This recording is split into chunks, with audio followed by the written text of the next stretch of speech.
bastante tempo na pesquisa. Bom, eu vou tentar agora projetar para ver se vai, seguindo a orientação sua, tá ok? Tá perfeito. Tá, então vamos lá. Então, os vírus, principalmente os arbovírus, né, que é o tópico principal dessa apresentação, dessa conversa, eles são. Deixa eu marcar aqui só um tempo. Ou então faz o seguinte: quando der uns 45 minutos, tu me dá um alerta, se eu não tiver terminado, tá, amigo? Perfeito, pode deixar. Tá, obrigado. Os arbovírus, eles ocorrem em todos os continentes, né? E, com exceção da Antártica, que só tem gelo, quase não tem pessoas lá. Então, e o primeiro grande exemplo de emergência de uma arbovirose de um continente para o outro foi a febre amarela, né? Com o tráfico de escravos. Então,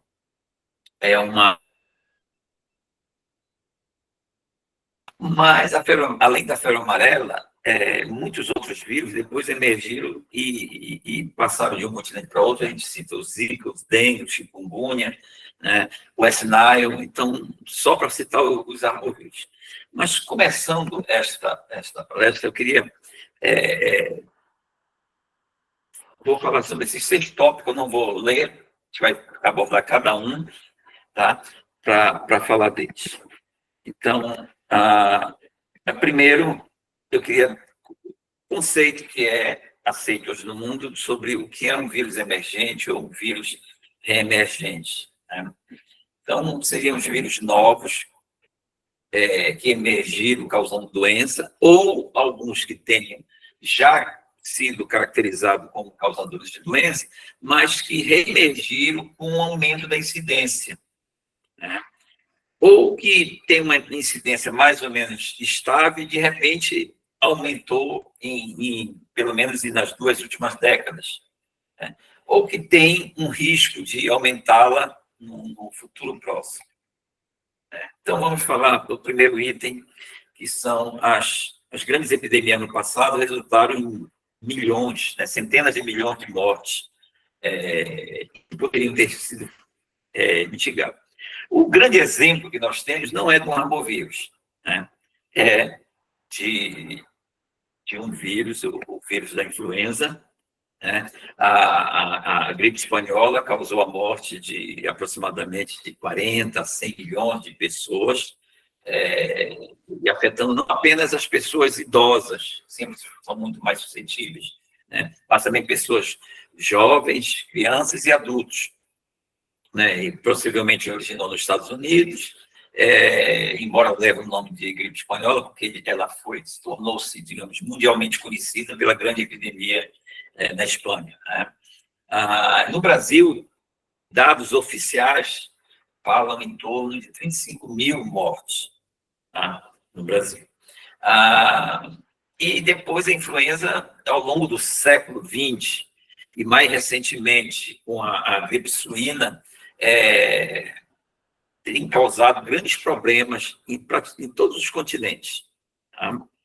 Então, é um exemplo. Aqui nós temos, olha, por exemplo, aqui os policiais de Seattle, em 1918, com máscaras já, e aqui um hospital na Filadélfia, aqui embaixo, com a gripe espanhola, a quantidade de pessoas e a mortandade foi muito, muito grande. Bom, a influenza tem uma distribuição universal, é um vírus que sofre muita mutação, porque um genoma segmentado, né, de 6 a 8 segmentos, né, e tem aumentado. Uma coisa muito importante é que as epidemias de influenza em animais têm aumentado rapidamente.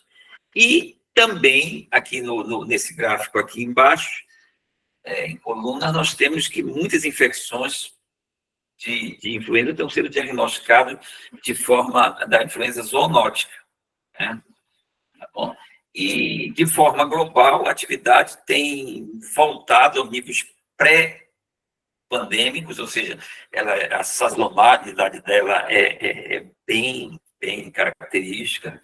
E, bom, eu acho que aí eu encerro o que não é arbovírus. Tá? É apenas para dizer, para dar um exemplo de um vírus que não é um arbovírus, mas tem um impacto muito grande. Né? E sempre se diz, a próxima pandemia grande pode ser uma nova influenza ou aviária, ou de suínos, etc. Não, ainda tem mais esse.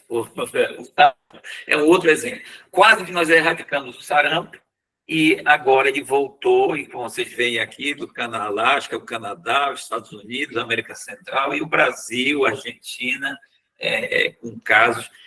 Aqui o Brasil chegou a ficar livre do sarampo por vários anos, acho que quase uma década, e de repente voltou, e agora se fala que para erradicar só lá para 2040, mais ou menos, que possa erradicar. Isso se um trabalho continental, uma coisa que está muito difícil por conta da situação. Tá? Covid, não vou falar. Então, vamos entrar aqui no dengue. Um primeiro dos nossos arbovírus que emergiu. O dengue, o primeiro registro no Brasil, ocorreu em 1982, em Boa Vista, no Acre. Naquela oportunidade, não tinha a estrada ligando Manaus a Boa Vista, nem de Boa Vista para Venezuela, para Caracas. Né? Então, mas tinha comunicação de avião, com a região, e o certo é que o dengue 1 e o dengue 4 apareceram lá, em 82, fez o diagnóstico, o Evandro Chagas, e sumiu. Por quê? Porque houve um combate geral. Na época, eu lembro até que o Ministério da Saúde duvidou que nós tivéssemos feito o diagnóstico lá no Evandro Chagas de dengue, porque eles diziam que não tinha Aedes aegypti no Brasil, não podia ter dengue. Quando chegou lá, o que mais tinha era Aedes aegypti e dengue. Tá? Aí o dengue, como era isolado, conseguiram fazer a eliminação aérea de inseticida, e reapareceu em 1986 pelo Rio de Janeiro, e daí não apareceu mais. Desculpa, não saiu mais do Brasil e não tem perspectiva de sair. Né? É uma coisa assim assombrosa o que está ocorrendo no dengue ano a ano. Aqui nessa figura que é do Ministério da Saúde deixando até o final da semana 20, ou seja, até fim de abril, nós temos mais de 1.350.000 casos. Agora eu sei que tem mais já de 3 milhões, eu acho que, de casos notificados, mas os dados oficiais que estão liberados são esses. Quase 1.000 mortos confirmados, mas um outro volume próximo de 1.000 também, próximo de 900, em investigação de óbitos, um coeficiente de incidência muito alto. Tá? Mas isso é 2025. Quando você olha aqui nesse gráfico, nós temos 2023 e 2024. 2023 aparece aqui nesse azul mais escuro, mais intenso. 2024 foi o grande pico, uma grande epidemia. Quer dizer, não que as outras não sejam grandes, mas essa foi a maior, enorme, com mais de 10 milhões de casos notificados, né, no Brasil, mais de 10 mil óbitos, e a tendência é piorar. E isso vem historicamente desde 86, a cada 10 anos, quando se pega as décadas, se vê que a quantidade de casos de dengue só tem aumentado, duplicado, triplicado, década após década. E a perspectiva não é de menos. Até porque nós não temos uma vacina que a gente acredite. Eu, por exemplo, não acredito nas vacinas que estão disponíveis para imunização. As duas que estão disponíveis aí. E aí nós temos um coeficiente nessa primeira tabela, né, a distribuição do coeficiente de incidência em 2025. Vocês veem que aí o estado de São Paulo aí tem 1.669,2 coeficientes por 100 mil habitantes. É o maior. tá? Mas tem outros estados. E aqui também, nessa segunda tabela, a gente vê casos de dengue grave e com sinais de alarme. Também São Paulo dispara com mais de 14 mil casos até, eu volto a dizer, até final de abril. Tá? Dados que já estavam computados. Provavelmente, alguns estados têm muita dificuldade em notificar, e aí esses dados são provisórios e devem ter aumentado agora que nós estamos em julho, provavelmente. Tá? Mas vocês veem no gráfico aqui, no mapa, melhor dizendo, a região sudeste foi totalmente mais prevalente, parte do sul, pegando já Paraná, Rio Grande do Sul, e aqui o centro-oeste e Bahia, aqui no nordeste, e poupando um pouco mais o norte, mas isso é muito sazonal, o dengue aquele negócio vai e volta cada ano, é um pouco diferente, mas sempre aumentando o número de casos. Bom, chikungunya, que está presente menos tempo, né? A gente fez o diagnóstico inicial do chikungunya no Brasil em 2014, e foi 2 entradas simultâneas, né? Uma pelo Amapá, aqui em cima, e outra pela Bahia. E entraram 2 genótipos, né? O genótipo asiático, que veio através do Amapá, muito provavelmente entrando pelo Oiapoque, pela Guiana Francesa, portanto, que dá de frente para o Caribe, para o Mar do Caribe, e que era o que tinha sido espalhado a partir de 2004, do Quênia, pelo Oceano Índico, pela Índia, Europa, até chegar aqui nas Américas, pelo Caribe. E interessante também que o segundo genótipo, o leste, centro-sul africano, entrou e foi diagnosticado também pelo Instituto Evandro Chagas, por nós aqui na Bahia. O caso entrou, é interessante essa história, porque esse depois chegar ao caso índice. Né? Era um brasileiro, um baiano, de Feira de Santana, que morava e trabalhava em Angola, veio de Luanda para a Bahia, passar férias, e chegando lá, ele adoeceu. E pensava que era malária, tem muito lá em Angola, pensava que podia ser dengue, e não foi feito o diagnóstico. Né? Passou, ele melhorou, tal, já deve ter sido dengue. E aí a vizinhança todinha começou a apresentar o mesmo quadro, e daí foi se expandindo pela cidade até causar o surto. E se chegou, quando nós dissemos que era o chikungunya, aí rapidamente foi coletado várias amostras. Então, é o exemplo de como a aviação leva o vírus de um lado para o outro. Hoje se sabe que no nosso planeta se anda de um ponto para outro, de cidade que tem aeroporto internacional, de um lado para o outro do mundo em até 24 horas. Né? Eu fiz viagem de ano passado para a Etiópia, saí de Belém de manhã e cheguei em Addis Abeba de noitinha. Então, para vocês verem, peguei um voo direto de São Paulo para Addis Abeba e cheguei no mesmo dia, saindo de um ponto de um continente para o outro, e vice-versa, o inverso também. E já fiz viagem para Singapura e demora em torno de 24 horas, para Tailândia, 24 horas, enfim. Para todo mundo, hoje, o deslocamento é muito fácil, e a transmissão de doenças de um ponto para o outro também. Mas, falando, o número de casos prováveis é menor, bem menor do que do dengue. Mas vocês veem que o pico é semelhante, aqui também até a 20ª semana, os 3 anos, em 2025, 92 mil casos notificados,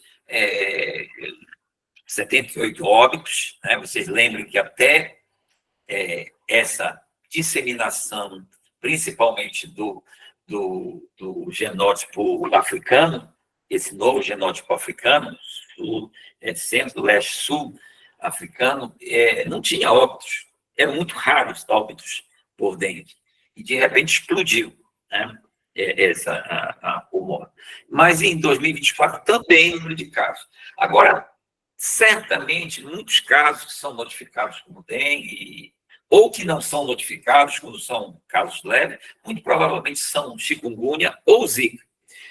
Aqui nós temos a mesma coisa, coeficiente de incidência aqui, os estados com maior, principalmente da região centro-oeste, Mato Grosso do Sul, Rondônia, aqui na Amazônia, aí no sul, Paraná, Minas e Espírito Santo, né, que são esses que estão mais vermelhos. Vocês veem aí. O Zika, a mesma coisa, número menor de casos.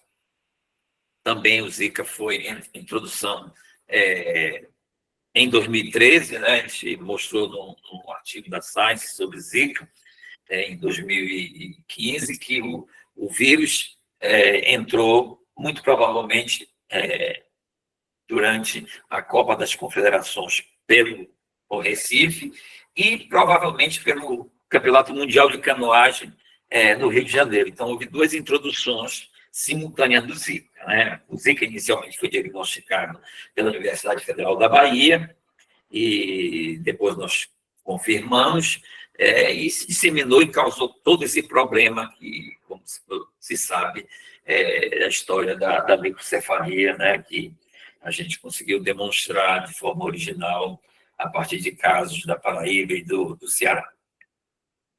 Bom, aí entra o Oropost, né? O Oropost, ele é uma doença endêmica aqui na Amazônia e tem uma curiosidade assim que a gente precisa estudar em torno da epidemiologia, de entender por que um vírus que de 1950, de 1961, quando foi isolado originalmente em Belém, né? Após o isolamento do Anderson, do grupo lá da Rockefeller, que isolou em 55 o vírus numa cidade chamada Vega de Oropost, que era um garimpo em Trinidad e Tobago, né? Ele passou, foi de um caso apenas, e se isolou o protótipo do vírus, e ele passou sem causar problema, pelo menos sem diagnóstico. Em 61, o doutor Francisco Pinheiro isolou o vírus numa epidemia em Belém, e alguns meses antes ele tinha isolado o vírus de uma preguiça que atravessava Belém-Brasília e voltando de uma expedição ao longo da rodovia Belém-Brasília do estado do Pará. E aí ele pararam o carro, colheram a preguiça, colheram o sangue da preguiça, liberaram a preguiça, e depois, dentro da preguiça, se isolou o protótipo que o Instituto usa, o AN19991.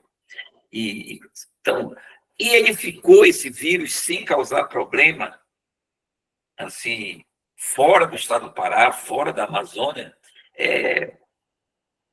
brasileira e depois no Peru, por mais de 50 anos. E, de repente, a partir de 2023, ele explodiu a transmissão, ampliou para todo praticamente o Brasil, a notificação de casos, ampliou pela América do Sul e Caribe, chegando a Costa Rica, República Dominicana, Panamá e, por final, em Cuba, né? Causando uma epidemia jamais vista por esse vírus. E aí a gente ainda teve também, mais uma vez, um privilégio de diagnosticar os primeiros casos de microcefalia, que a gente vai abordar mais adiante. Falar. Então, vocês veem que muitas coisas podiam ter sido evitadas. E hoje a gente sabe que a ciência pode predizer a emergência de epidemias com um elevado grau de certeza baseado nas evidências científicas, né? Tanto de cunho epidemiológico quanto laboratorial. Nesse artigo, é um artigo que eu publiquei, eu e o Charlie Kalisch. O Charlie é professor emérito da Colorado State University, e a gente fez um apanhado sobre os vírus e discutindo um pouco. As conclusões desse artigo foram essas, que a globalização e as mudanças ecológicas causadas pelos humanos têm resultado na emergência de novos vírus e reemergência de outros, tá?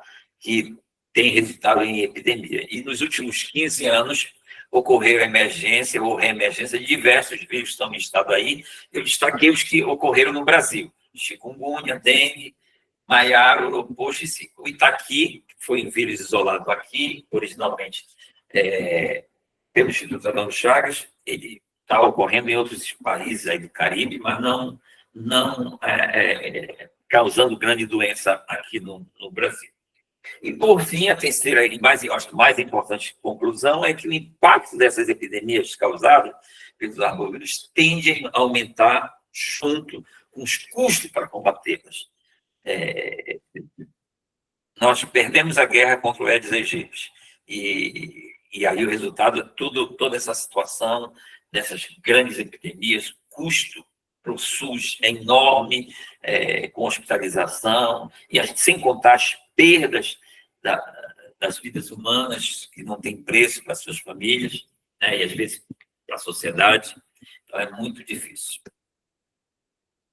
Bom, vou falar da coronavírus já, mas as coisas, às vezes, vão erradas, né? Primeiro, a demora no reconhecimento das epidemias. Um exemplo clássico, além da SARS, eu não quero falar do SARS-CoV, mas nós tivemos demora no reconhecimento do Zika. Esse foi, acho que, o maior pecado da saúde pública brasileira, foi não ter reconhecido logo e feito a ligação epidemiológica que deveria ter sido feita. Muitos viés provavelmente não teriam ocorrido, sofrido a infecção pelo Zika, e teria tido menos casos de microcefalia. Bom, as redes regionais, geralmente, a resposta não tem sido boa.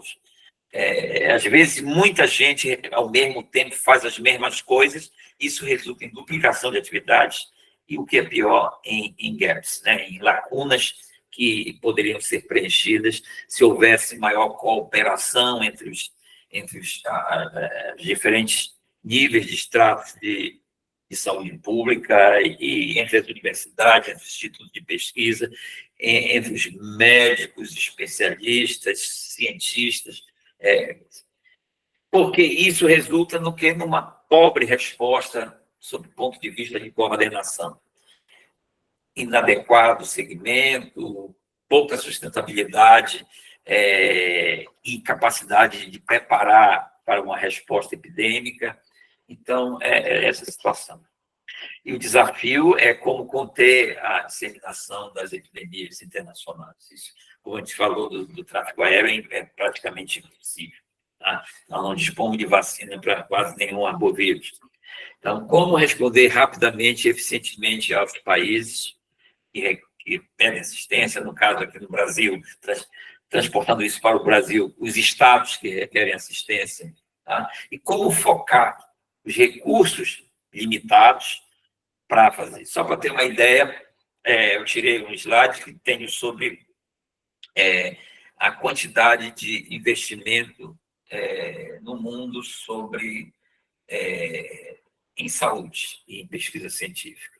Representa 2% do que é gasto com armamento e com as forças armadas dos países globalmente. Não chega a 2%. Bom, o terceiro item, a epidemia, a disseminação das epidemias, hoje é mais rápida do que os séculos anteriores. Antigamente, os vírus vinham, como foi o caso da febre amarela, de navio, com os escravos, junto com Aedes aegypti. Hoje, o avião leva rapidamente, e os navios de cargas também levam vetores de um local para o outro em um tempo, hoje, muito mais rápido, né?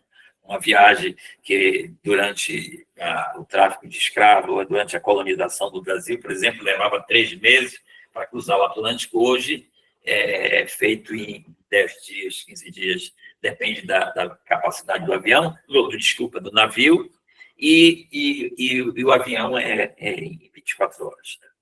Ou menos. Alguns exemplos de doenças que foram transferidas do velho mundo para o novo mundo. E entre os vírus aí nós temos a febre amarela, mostrando o arbovírus. Nós temos outros vírus, e outras doenças que foram muito importantes. E aqui tem os exemplos da OMS, mostrando os exemplos de grandes epidemias e de novos vírus que foram reconhecidos. Aqui está patógenos, porque tem alguns que não são vírus, causando doença no mundo em mudança, em evolução, em mudança. Então, vocês veem que o monkeypox apareceu lá pelo meio da década de 70, e hoje é um dos grandes problemas que nós temos agora, esse ano, já há alguns anos, aliás, mas piorou muito este ano. Não, aqui não é um arbovírus, mas nós temos alguns vírus aqui, alguns arbovírus aqui, como nós temos o West Nile, que começou a emergir aqui em 1999, aquela grande epidemia em Nova York, que se espalhou por todos os Estados Unidos e já chegou aqui no Brasil, o vírus, nós temos a emergência da febre amarela aqui no Brasil, o Zika, o chikungunya e outros patógenos importantes aqui Só para ter uma ideia aqui, rapidamente, os vírus, grandes vírus, não só vírus, agentes associados com doença em humanos, principalmente vírus. Vocês veem aqui, nós temos muito vírus, e alguns que exemplo de reemergência, aqui, chikungunya, dengue, encefalite japonesa. Esse é um dos que mais me preocupa, a encefalite japonesa, porque nós temos muito Culex, o West Nile já se disseminou, e eu sempre digo, se em vez do West Nile fosse o vírus da encefalite japonesa, o número de mortes seria infinitamente maior, porque ele é muito mais patogênico, muito mais virulento, com uma capacidade destrutiva também muito maior. E aí nós temos os três últimos aqui, o West Nile, a febre amarela e o Zika, como exemplos de vírus. E aqui um dado mais recente, mostrando por mapa mais especificamente pelos continentes, como os vírus emergiram aqui, e não só, eu coloquei em vermelho os vírus, e nós temos alguns arbovírus, o febre amarelo, o Zika, o chikungunya, a encefalite equina venezuelana, o dengue hemorrágico praticamente toda a América Latina, e aqui na África, na Ásia também, alguns vírus, o Onyong é outro vírus transmitido por Aedes aegypti, que tem causado sérios problemas na África. O tem piorado lá pela Europa. Aqui está se emergindo, está tendo casos no Ceará, no Espírito Santo, em Minas, no Tocantins, com casos humanos. Foi o primeiro caso que a gente diagnosticou e isolou o vírus, que tinha um equino, E a importância desses arbovírus como agentes nas Américas, tem sido muito importante. E nesse gráfico da OPAS, está mostrando aqui esses 4 arbovírus, os nossos principais arbovírus aqui se inclui o Europosto, se a gente colocar agora, com uma atenção e número de casos muito superior a tradicionais agentes infecciosos, como a malária, doença de Chagas, leishmania, oncocercose, peste, enfim, zoonose, outras doenças mais carentes é um problema. E a tendência só é piorar. Tá? E aqui a gente mostra alguns vírus e aqueles que com potencial para emergir, os que já emergiram, que estão aqui com os 3 carros-chefe principal, dengue, chikungunya e zika, foram maiores, mas aí tem o Oropost, o Maiaro, o Nilo, febre amarela, enfim, zika. Então, podem...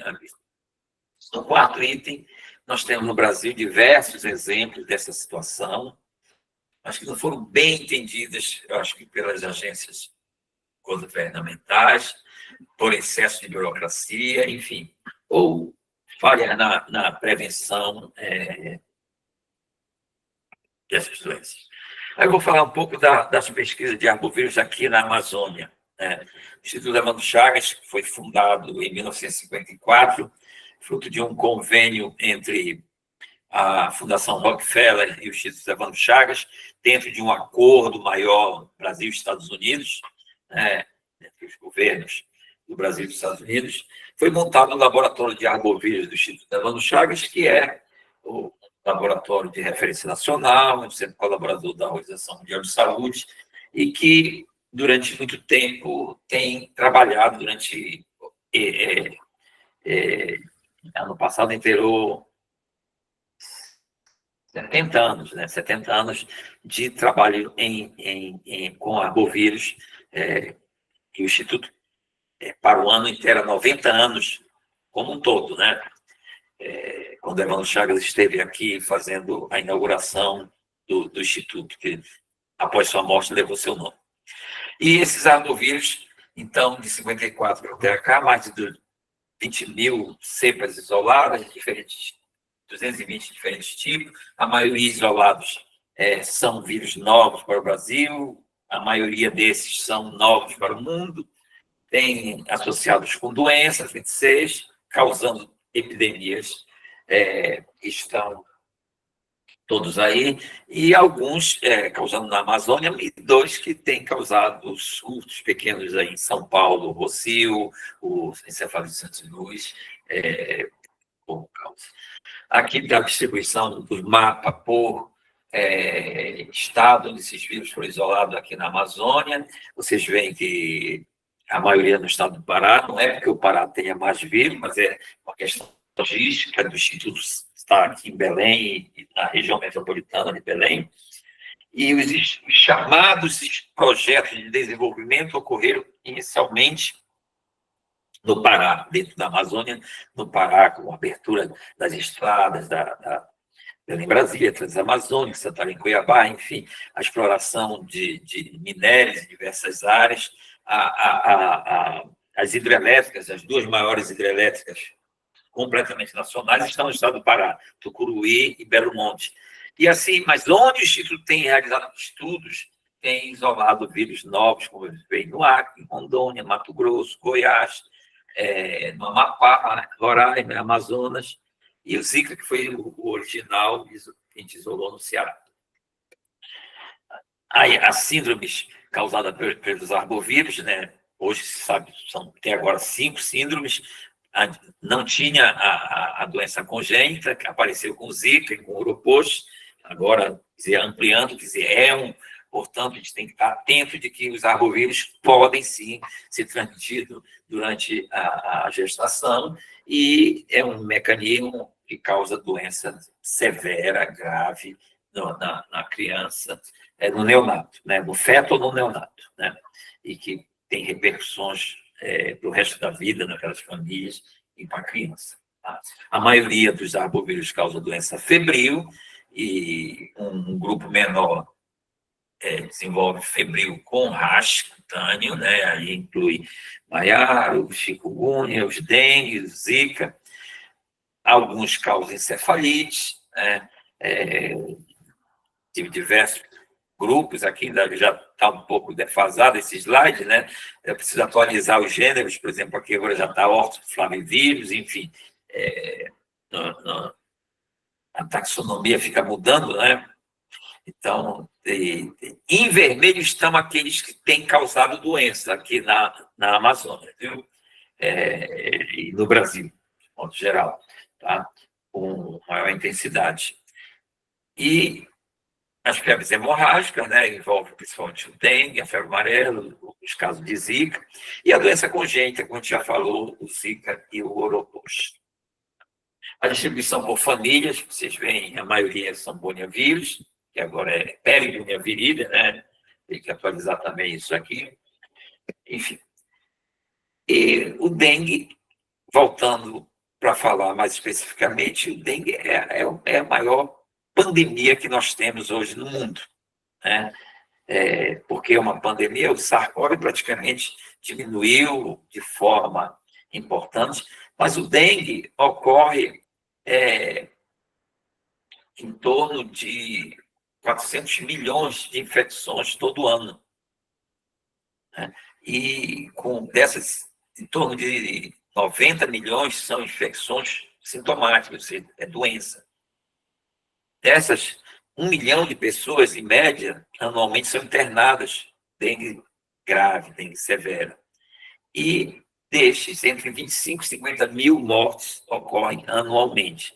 Então, é um problema grave de saúde pública, ocorre em todos os continentes, inclusive na Europa. Todo ano nós temos tido, principalmente na região mediterrânea, surtos na Itália, na França, na Grécia, enfim. Então, toda essa região, e a tendência é aumentar com esse aquecimento global. Você sabe que, à medida que aumenta a temperatura, facilita a procriação dos mosquitos, e os mosquitos se infectam, e a partir daí aumenta a transmissão.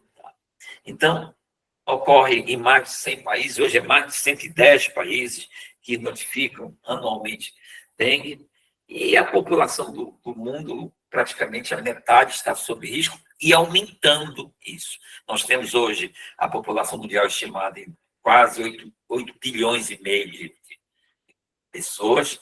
Então, se a gente for ver isso, pelo menos 4 bilhões de pessoas estão sob risco de dengue. Estou falando só do dengue. E dos outros arbovírus também, que são transmitidos pela Aedes aegypti, né, como nós vimos. Então, historicamente, os sorotipos se encontram no Brasil, temos 4 sorotipos, né? A tendência, como eu digo, década a década, vocês veem aqui, esse é um slide até só 2016, mas vocês veem aqui, nessa década de 80, foi 1,5 milhão de casos, né? Na década seguinte, de 90, foi quase 3 milhões, na década de 2000 a 2006, foi quase 7 milhões, e entre 2007 e 2016, 12 milhões. Isso casos notificados oficialmente. Tá? Então, o crescimento, a curva é exponencial. Então, e vocês veem que nessa década agora, só ano passado, em 2024, mais de 10 milhões só no Brasil. Tá? Isso aqui é nas Américas. Sendo que o Brasil é responsável por quase 80% dos casos notificados de dengue. Tá? A febre amarela, vocês conhecem bem, vivenciaram esse grande surto que houve, o maior deles nas Américas, desde a introdução da vacina, febre amarela silvestre, né? Desde a introdução da vacina, foi o maior surto, e a vacina está desde 1938 disponível, sendo aplicada. Nós tivemos mais de 2.000 casos, mais de 1.000 mortos, e o número de casos foi assim, assustador. Bom, falar um pouco sobre diagnóstico que nós fazemos aqui, é o mesmo, não muda muito, varia desde o isolamento indutivo, camundongo, sorologia, histopatologia, imunohistoquímico, PCR, principalmente hoje o PCR em tempo real, o sequenciamento de nova geração e a busca pelo viroma, usando genômica, metagenômica, bioinformática. A gente usa isso para essa estratégia, né? Aqui um fluxograma, mais ou menos, como é que fazemos. A gente investiga isso tanto em humanos, quanto em animais, vertebrados, quanto em artrópodes, desde a parte clássica até essas novas ferramentas de biologia molecular, de sequenciamento de nova geração, análises filogenéticas, evolutivas, etc. Tá? E isso é importante, essas figuras estão de um artigo que está submetido, né, está em análise ainda, mas mostrando uma revisão que a gente escreveu, e mostrando que também esses vírus podem causar doença em diversos órgãos, e aqui estão mostrados Zika no útero, na placenta, enfim, e dengue praticamente pegando coisa. Lembrando que os arbovírus, de modo geral, eles têm um tropismo preferencial. Por exemplo, dengue, febre amarela, é o fígado. Mas não fica restrito ao fígado. Tá? E o tropismo, eu diria que é pantrópico, esses arbovírus, com um foco maior, desculpa, no fígado. Assim como o Zika causou muita microcefalia, com doença cerebral nas crianças, nós temos ele causando lesões em diversos órgãos, né? Na pele, linfonodos, testículos, etc. E o nosso trabalho é feito no campo, buscando correlacionar os arbovírus com a doença humana, buscando outros vírus que não estão associados com doença. E a gente procura, desses vírus, conhecer o ciclo de manutenção. Para isso, a gente faz captura de insetos hematófagos no solo e a nível das copas, bem como usa captura luminosa noturna. E procura, basicamente, os pequenas aves e os pequenos mamíferos, que são os principais hospedeiros desses vírus. Professor, 45 minutos. Não demora mais, claro. Tá? E aí, as investigações ao longo da Amazônia, mostrando aí. Já falei sobre isso, da transmissão interhumana, passando os ciclos, e o avião aqui embaixo nessa figura mostrando a transmissão fácil transcontinental. E hoje a gente precisa estudar cada vez mais, olhando esse olhar da uma saúde única. E aí, os fatores associados com a emergência desses vírus são esses: urbanização não planejada, falha nos programas de controle vetorial, grande quantidade de vetores e hospedeiros primários, principalmente pássaros e mamíferos, destruição do ecossistema com desmatamento, circulação de pessoas virêmicas, né, e possivelmente animais virêmicos pelo tráfico ilegal de animais, novas linhagens e a questão das mudanças climáticas. Tá? Aqui os projetos, mostrando os projetos que foram desenvolvidos ou que estão em desenvolvimento, o Carajás continua, né? Mostrando aqui essa foto que é icônica aqui do Dr. Pinheiro, sobre a abertura da Transamazônica, em Brasília, na década de 60, aqui também, aqui da Transamazônica, Santarém, Cuiabá, a usina hidrelétrica de Tucuruí e a exploração de mineral em Carajás. E esse artigo aqui mostra que o uso inadequado dos ecossistemas naturais da Amazônia brasileira resulta na emergência e reemergência de arbovírus. Vocês veem aqui, né? Diversos arbovírus.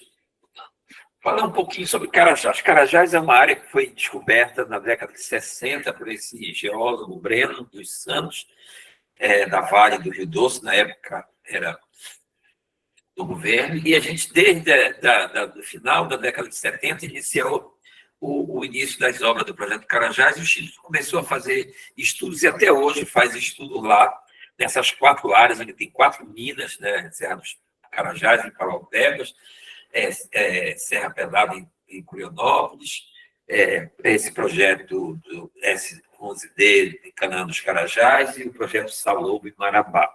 Envolve todos esses municípios, né, e muitos vírus foram isolados dessa área, né? Sem contar o impacto ambiental que isso tem resultado, né?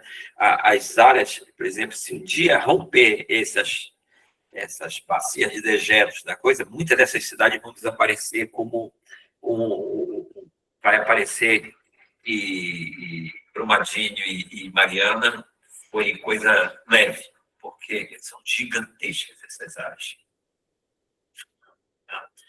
E isso tem resultado de isolamento. Isso também é do artigo que eu falei, que está submetido, mostrando a revisão em Tucuí, isolou 190 tipos diferentes, em novo repartimento também, e aqui na região de Carajás, a província mineral de Carajás é maior do que Portugal, é maior do que a Suíça, tá? Só para vocês terem ideia do tamanho dessas áreas. Envolve, já falei do estudos que envolvem humanos, populações de vertebrados, silvestres e hematófagos. E aqui o número de vírus isolado por família, também está submetido isso. Tá? E aqui maior os vírus diferentes por família e os vírus aqui individualizados. Está também nesse artigo que está submetido. Muitos deles são vírus zoonóticos, como os vírus das encefalites, que todos praticamente são transmitidos por culex, e tem aves, né, silvestres como hospedeiros. O Santos Luís tem uma característica diferente, que além das aves, a gente tem encontrado aí também causando doença da infecção dos jabutis. Porque esses animais dificilmente sofrem problemas, têm uma evolução ou uma adaptação uma convivência pacífica com esses vírus. Mais ou menos como nós temos com as nossas bactérias do intestino e da pele do microbioma que nós temos. Então, eles têm uma caracterização. Tá? Aqui, vírus isolados da encefalites equinas, o Santos Luís, vou passar rápido por causa do tempo. Tá? Os humanos isolados só tem casos do Pará e em São Paulo, né, vírus isolados. O vírus da encefalite Santos Luís, do West Nile, o primeiro caso foi um aluno meu de doutorado, Marcelo Vieira, que é um neurologista lá no Piauí. Ele queria estudar sobre os arbovírus encefalitogênicos, porque e montou uma vigilância que acabou resultando na coisa. A gente esperava que o West Nile fosse entrar ou pela Amazônia, ou pelo Pantanal, ou por onde tem as aves migratórias que vão para perto do litoral, etc. E nada, apareceu no sertão do Piauí. Né? Aqui foi o vírus isolado de um equino de Minas, com a histopatologia, que ele morreu, né? E histopatologia aqui mostrando lesão neuronal, processo inflamatório, e a imunistoquímica aqui positiva, aqui mostrando nas séries. O vírus, curiosamente, é muito parecido a um vírus que ocorria na Flórida, né? Para o desmatamento e as alterações climáticas são importantes, né? A gente sabe desse documento da OMS, nós sabemos que tem influência das condições climáticas na transmissão das doenças transmitidas por vetores. A febre amarela é um exemplo aqui, por exemplo, em Goiás, mostrando. No Rio Grande do Sul, também, uma grande episodia em 2007 a 2009, e aqui mostrando um outro artigo do Marco Aurélio de Almeida, lá do Rio Grande do Sul, mostrando onde tinha a morte de bugio, tinha muito hemagogos, né? A gente mostrou aqui nesse trabalho de Goiás, em 2000, que o aumento de 2 graus na temperatura e o aumento das chuvas fez aumentar os casos e gerou a epidemia quando comparado com a média de chuva, média de temperatura e o número de casos na média de 20 anos de febre amarela em Goiás. O desmatamento está muito associado, mata os macacos, vocês sabem. As áreas mais desmatadas aqui em Goiás, a tese da Zoraide Costa do Ministério mostrou que onde tem mais manipulação humana, mais ocorre casos de febre amarela. O Maiaro é outro exemplo também. Por exemplo, aqui eu vou passar rapidamente, depois eu volto. Essa área aqui, uma área recém-colonizada, com desmatamento, casas, e ocorreu um surto de Maiaro aqui, desses casos aqui, essa foto clássica do Pinheiro, da primeira epidemia em Oropox.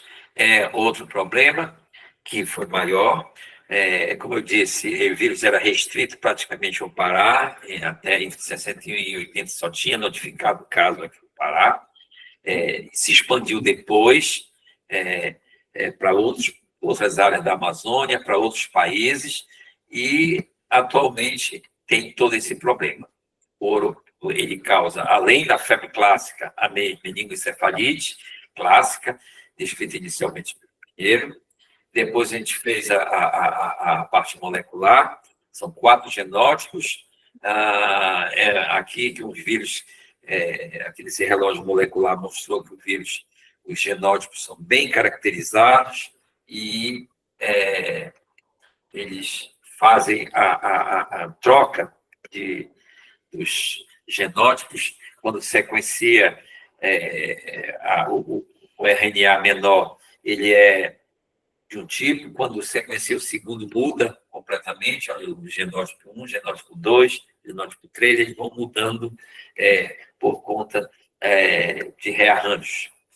Bom, e aqui foi a emergência do vírus da Oropox, publicado pelo Felipe Naveca, pelo grupo coordenado por ele, e que mostrou essa expansão do vírus para todo o Brasil e depois saindo daqui uma nova linhagem e causando problemas em toda a América aqui, e aqui por países, aqui mostrando na Bolívia,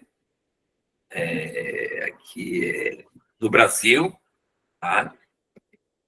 Na Colômbia, no Peru, em Cuba e na República Dominicana. Isso em 2004, e agora a gente já tem mais. Tem Costa Rica, tem Equador, notificando casos. E um problema, né? Aqui a confirmação em Cuba foi, e os casos que a gente publicou online inicialmente em 2024, e agora em 2025 tivemos a publicação com paginação, no número do Lancet Infectious Diseases, dos 6 casos iniciais. Curiosamente, não parece novo, porque nós tivemos casos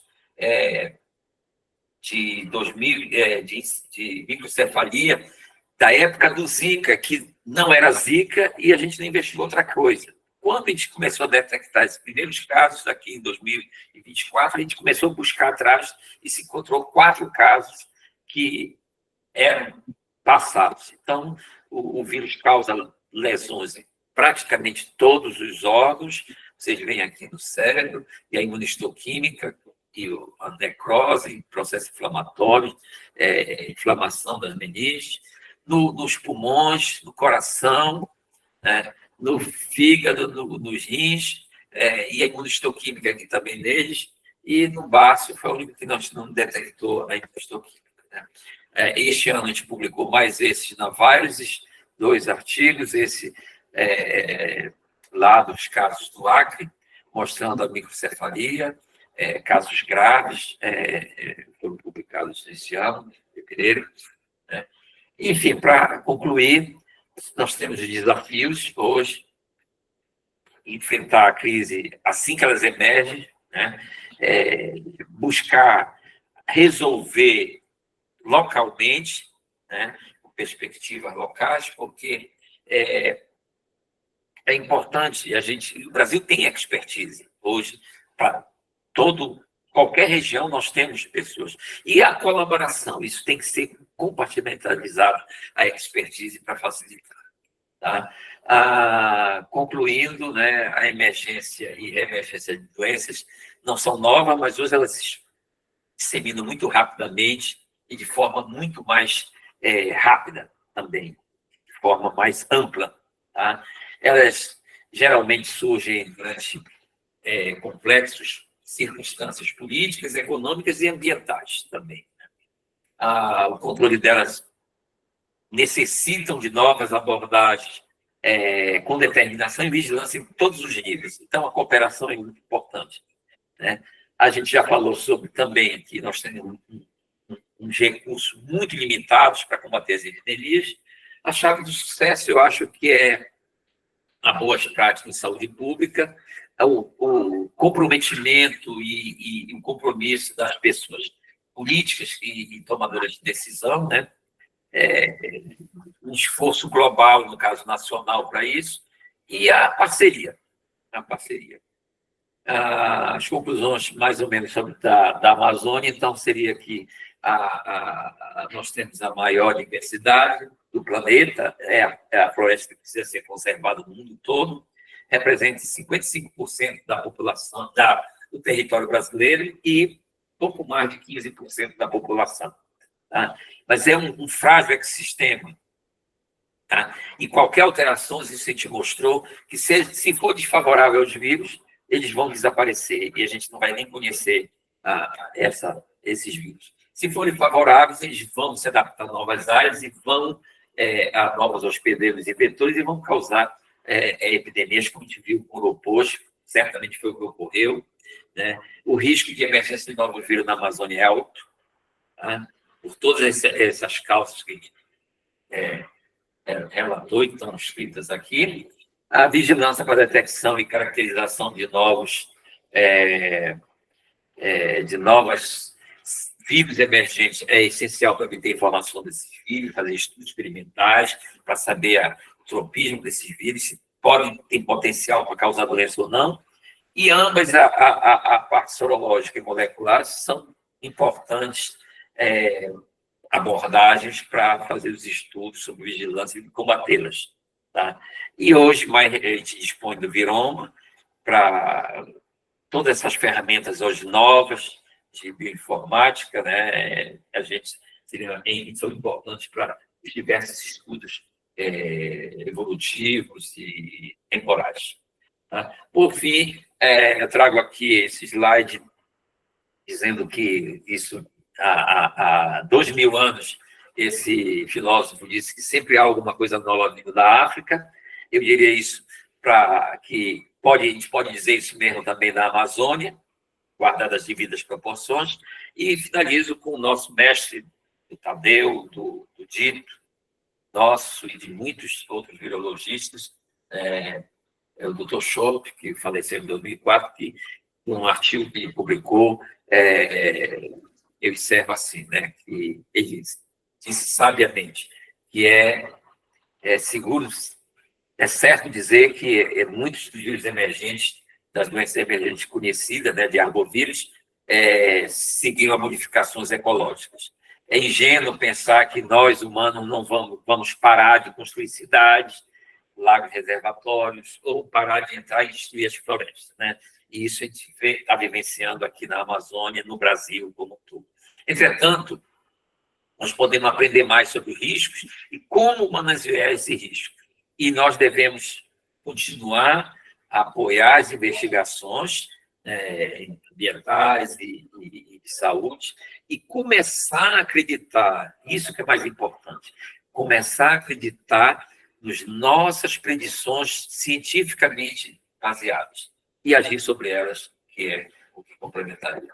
Era isso. Aqui, nossas coisas, está aqui o Schopp, em 1957, ano que eu nasci em Belém, trabalhando com a Amélia, doutora Amélia aqui, os fundadores do arbovírus, o Calixto e Otis Cosi, o nosso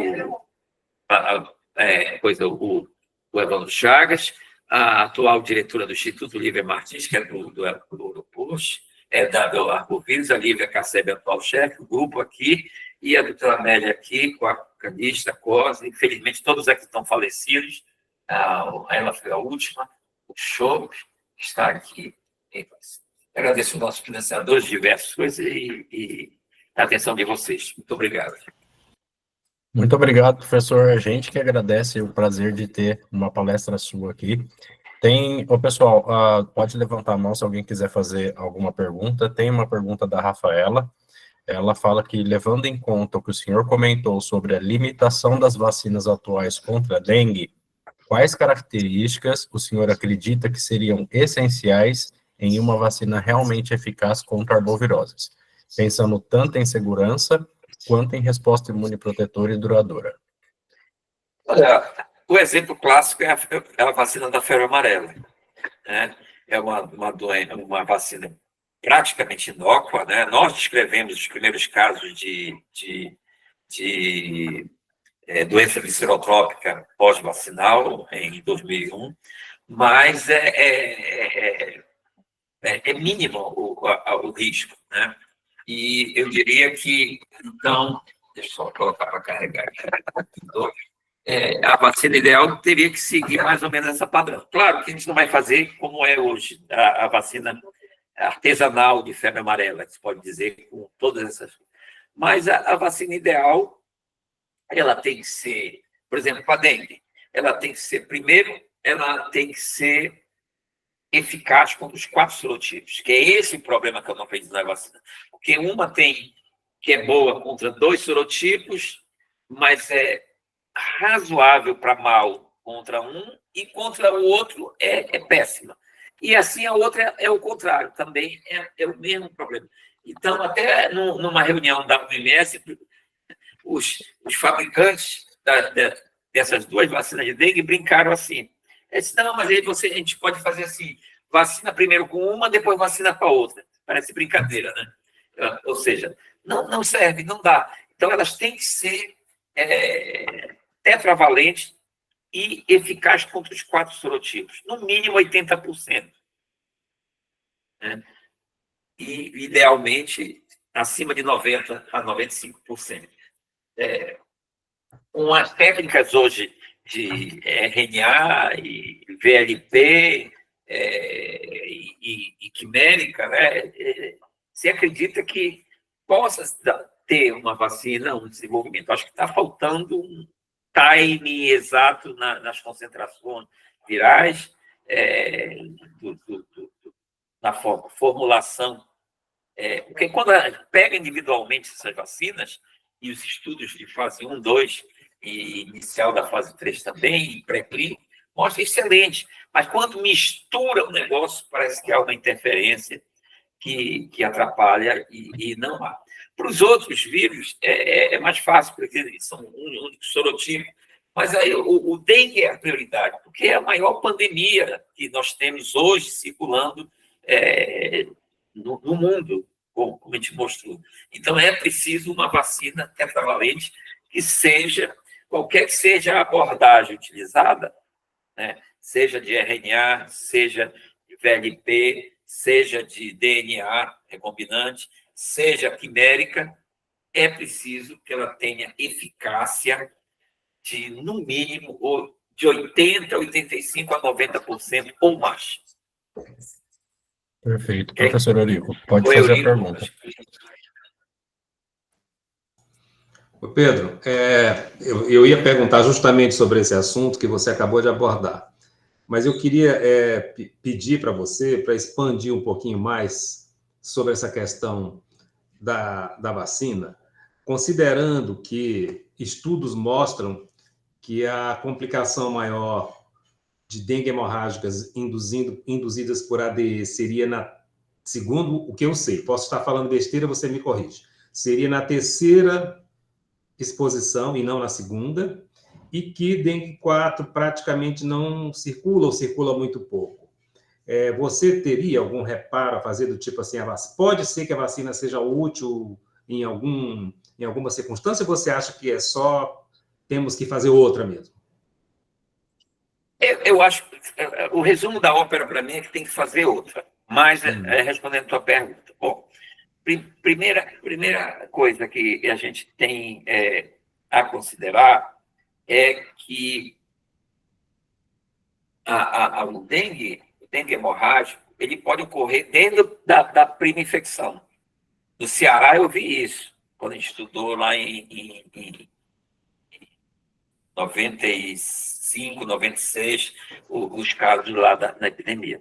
Teve o ex-governador do Ceará, na época era governador, o Ciro Gomes, ele teve um quadro hemorrágico gravíssimo, e era primo infectado.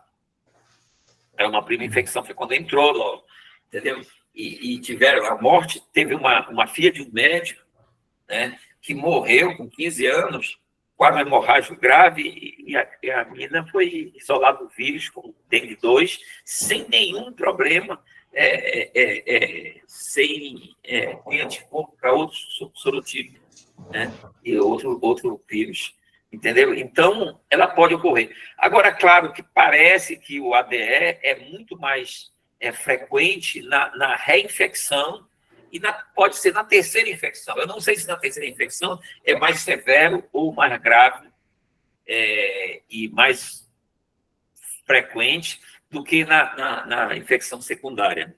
Os cubanos mostraram, e o Halsted também, lá na Indonésia, que na reinfecção tem muito maior probabilidade do que na prima infecção. Aí eles não estudaram a infecção terciária, né? Então, eu acho que... e nem sei se tem estudos já bem feitos, robustos, com a infecção terciária. Tá? E o que era mais, eu acho que teve mais alguma coisa que você falou da vacina. Não, só para complementar, porque então a vacina, me falaram, pelo menos a informação que eu tenho, é que a vacina vai aparecer no SUS ano que vem, não é? Não, mas preste atenção, lembrei. Tá. O que ocorre com essas duas vacinas? A da Sanofi, vamos lá, dar o nome aos bois. Ela não pode ser usada em crianças abaixo de 9 anos. Isso foi provado nos trials de fase 3. Tá? E não pode ser usado acima de 50 anos. Ora, você vê esses gaps que vão ocorrer. E outra coisa, só pode ser usado mesmo nas pessoas dessa faixa etária, de 9 a 50 anos, se elas já tiveram dengue. Para isso, tem que fazer uma sorologia. Tá? Então, os custos vão ser maiores. A outra, a da Takeda, que está disponível, baixou de 9 para 5 anos, aumentou de 50 para 55. Mesmo assim, nós temos os casos mais severos, estão nas faixas que estão excluídas da vacinação, que é abaixo de 5 e acima de 60. Tá? Então, você vê. E também tem que fazer sorologia. Quer dizer, como é que a gente pode defender uma vacina com essas características, com uma doença que, como ocorreu ano passado, 10 milhões, isso, dados oficiais.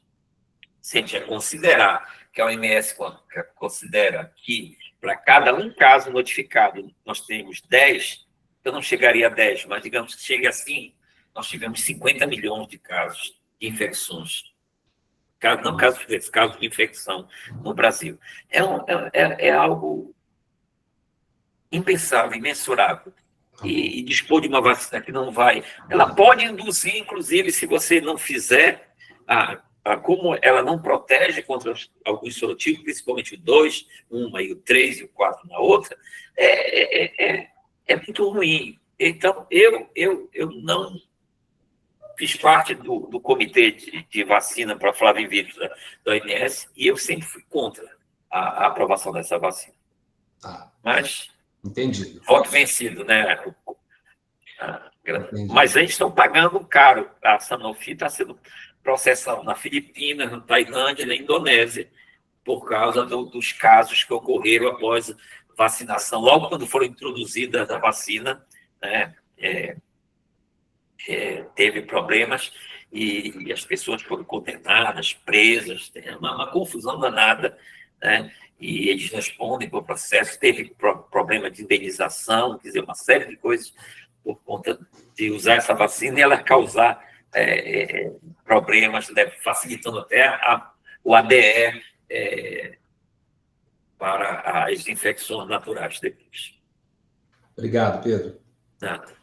Perfeito. Professor, tem mais uma pergunta do Carlos. Ele quer saber, na verdade, se o Instituto Evandro Chagas utiliza ferramentas computacionais como machine learning para a predição e emergência e reemergência de futuros vírus, principalmente os silenciosos, como aconteceu com o Oropush. Não, eu estou atrasado nessa questão de inteligência artificial, e não me envolvi nisso. Não sei se o Eurico, o Dito já se envolveram, se estão estudando, estão utilizando essas ferramentas, eu não estou. Né? E eu não sei, eu desconheço que alguém no Instituto esteja usando, mas é possível. Essa meninada hoje que está aí tem muito mais facilidade, disposição e curiosidade do que a gente. Além da nossa curiosidade, a gente tem a curiosidade mais científica e não dessas modelagens. Eu não tenho muita coisa. Esse trabalho de modelagem que eu participo, que a gente publica, sempre tem alguém que é especializado nisso, que convence a gente a colocar, e a gente acredita que aquilo é verdade. E o pessoal, pelo visto, está acreditando também. Né, Yuri? Professor, eu tenho uma pergunta, na verdade, ela é um pouco mais filosófica do que técnica. Você comentou, na verdade, que com o Zika a gente demorou muito para fazer o diagnóstico de Zika, para detectar o Zika, e talvez isso seja muito por causa de uma não cooperação entre os centros de pesquisa que a gente tem hoje no Brasil.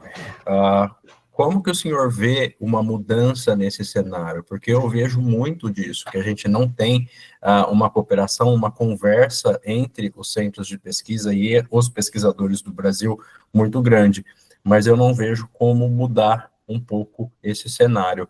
O senhor teria alguma sugestão até para os pesquisadores mais novos que estão aqui assistindo?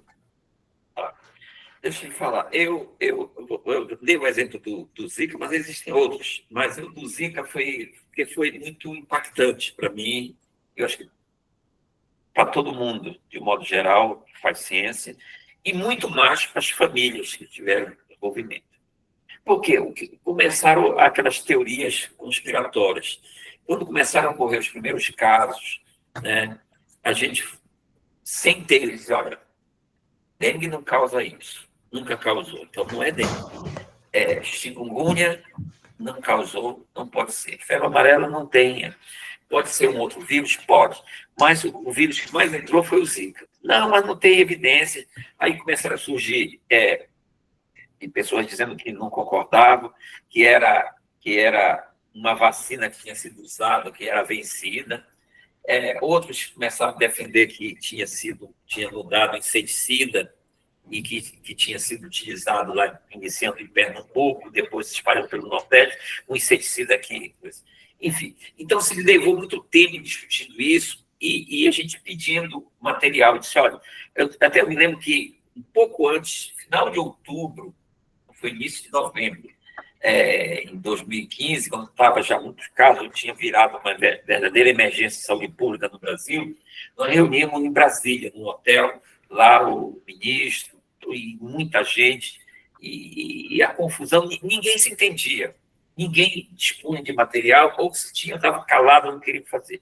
Aí eu disse, olha, se vocês me derem um material viável, fresco, coisa, em menos de uma semana eu dou o diagnóstico se é Zika, se não é. Porque havia aquele negócio, não é, outro disse, mas ninguém provava nada. E por quê? Porque as pessoas estavam tentando fazer e não cooperando. Até que a doutora Fernanda Montenegro, engraçado o nome, é homônima da atriz, né, lá do Ceará, do Laboratório Central, disse, eu tenho. Chegou ontem, antes de eu vir para cá, para Brasília, chegou um caso de morte no interior do Ceará, que morreu lá em Fortaleza, com microcefalia, com tudo, ia fazer a necrópsia, eu vou pedir o material. Pediu, mandou. Em 2 dias a gente mostrou por PCR, imunohistoquímica, tudo positivo, e a partir daí houve a concordância. Então, se tivesse havido cooperação antes, seria muito mais prático e muito mais produtivo, e eu tenho certeza que as pessoas teriam sofrido menos, porque as ações de combate vetorial teriam sido mais precoces. Então, o número que chegou a quase 3 mil crianças com microcefalia seria menor, né? E a gente vê isso no dia a dia. Eu penso que talvez a geração mais nova seja menos egoísta e seja mais aberto a colaborar. E eu digo, eu sempre estive aberto em colaborar, porque quando a gente isolou o vírus do Zika, a gente cedeu o vírus para Deus e o mundo. Não só dentro do Brasil, como mandei para Singapura, para a Austrália, para os Estados Unidos, para a Bélgica, para a França, entendeu? Então, eu acho que fazer ciência, a gente não tem que ser egoísta, a gente tem que estar atento em procurar cooperar. Ninguém domina tudo, então a gente tem que cooperar. Eu acabei de dizer que essa parte de bioinformática, de evolução, de genômica, proteômica, eu não domino, né? Mas eu tenho colaboradores que dominam, e tem pessoas que a gente coopera com outras instituições, né? Mas existem instituições que são difíceis de cooperar, né? Eu mandei o vírus para São Paulo, Zanotto, que tinha me pedido, porque ele não conseguiu o vírus aí no Instituto daí de São Paulo. Estamos do lado. O meu livro me pediu.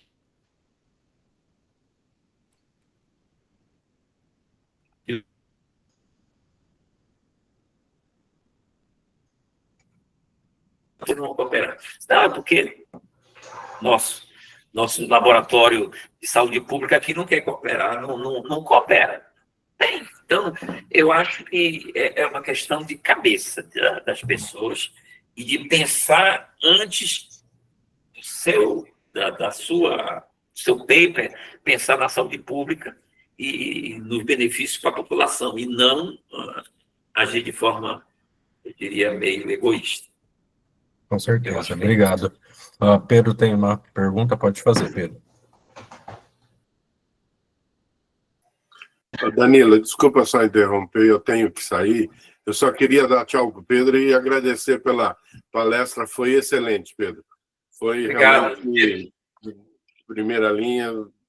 Muito obrigado por tudo aí, foi muito bom ver você. Pena que obrigado, igualmente. Um grande abraço, amigo. Um grande abraço para você. Tá bom. Outro também. Tchau, tchau. Bom, Pedro, pode fazer sua pergunta. Pedro. Boa tarde, vamos lá, meu xará. Xará paraense também, isso é muito gratificante. Hoje eu estou em São Paulo, aqui em Ribeirão Preto, mas sua palestra foi excelente, parabéns. E aí, eu gostaria de ter mais ou menos assim em algum momento da sua palestra, você falou que nós perdemos contra o Aedes, né? E alguns trabalhos na literatura, eles reforçam o envolvimento, e principalmente, né, alguns constituintes da saliva do mosquito, seja ele no sequestro de células imunológicas, ou facilitando a propagação viral. E aí eu pergunto, em que momento nós falhamos, principalmente em questão do controle vetorial, né, principalmente do mosquito? O que principalmente para a gente tentar entender o que falta dentro do que a gente estuda em si, formas de manejo que a gente consiga eliminar, exatamente impedir essa propagação viral. Porque muitas das vezes a gente sempre está ali para, quando se acontece alguns surtos em si, mas mais para se apagar o fogo, né? O problema ele não está sendo resolvido, principalmente que é o básico, é o controle do vetor. E quais as políticas que é carente de cada estado em si, de cada município, que impacta diretamente nessa evolução viral e na disseminação viral. Isso, por exemplo, vamos pensar em surtos, por exemplo, de chikungunya, em si, que tem um impacto direto em promover naquele paciente um estado mais debilitativo, né? Será que o senhor poderia comentar um pouco? Obrigado. O problema vetorial é um negócio sério. Não é só o Brasil, nós perdemos, é o mundo todo que perdeu, porque a Europa está infestada de Aedes aegypti e albopictus. Tá? Estados Unidos também, até já um pedaço do Canadá, sazonalmente, né? O Canadá só tem 3 meses de sol e de temperatura amena, mas perdido. Aqui no Brasil, em particular, eu diria que nós temos vários problemas. Fornecimento de água não é contínuo, as pessoas têm que armazenar água em muitos locais do Brasil. Tá? A coleta de lixo inexiste ou é inadequada. Tudo isso, nós não temos saneamento básico. Na maioria dos municípios é parco ou inexistente, né? Lixo, as valas, tudo a céu aberto. Tudo isso vem associado com duas coisas fundamentais: a má educação do povo brasileiro, né? Nossa, né? E quando eu digo má educação, em todos os níveis, de modo geral, mas essa questão vinculada ao Aedes aegypti, teríamos uma possibilidade de resolver se cada um limpasse o seu quintal, não jogasse lixo na rua. Sobraria muito pouco para os governos fazer. Se cada um cuidar do seu quintal, da sua casa, evitando, por exemplo, como tem que acumular água, tampa a bacia, tampa o filtro, tampa a caixa d'água, né? Evita de deixar aberta, porque o Aedes vai lá, coloca o ovo, daqui a 2 semanas, menos até, né, do calor, eclodindo as larvas, e daí o mosquito de novo alado. Então, nós temos muito problema. Problema de coleta de lixo, problema de água, fornecimento de água, a questão do armazenamento de água, a questão da educação. Nós tínhamos que obrigar, incluir no currículo, desde o pré-escolar, educação sanitária, educação, ensinar as crianças, porque, ao longo do tempo, esses iriam ajudar a entender a necessidade de não jogar o lixo na rua. A gente vê na rua, o povo passa e joga na cidade, entendeu? Então, uma questão. E, para complicar, a corrupção em todos os níveis governamentais, na saúde, que faz com que o dinheiro já limitado e pouco seja desviado. Nós tivemos, ao longo de décadas, aí, problemas na compra de inseticidas. Todo ano falo e destaco a questão do saneamento, que vai melhorar, que vamos fazer, e só vê o dinheiro subir e nada do saneamento, que resolveria o problema, pelo menos do esgotamento da água, e de muitas doenças que são veiculadas por água, resolveria. E a gente não vê. Esse é o problema, entendeu? Esse é o problema. Então, enquanto não se resolver isso, e isso não é uma coisa para curto e médio prazo, é longo prazo, e é longo mesmo.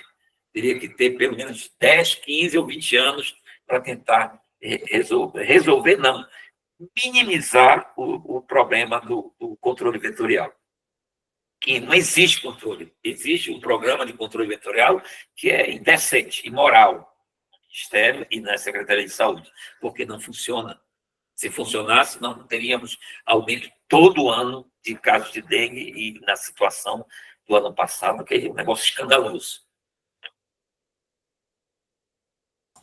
Perfeito, perfeito. Professor Pedro, eu agradeço muito a sua presença aqui no Viroclube, agradeço a presença de todo mundo que assistiu também. O professor Eurico te deixou um abraço antes de sair, e quero agradecer a palestra maravilhosa que você deu, o tempo que você disponibilizou para falar com a gente, e falar que é muito importante a gente ter pesquisadores como você, trazendo um pouco de conhecimento para a gente, principalmente para as gerações mais novas. Muito obrigado. Eu que agradeço. Foi um prazer.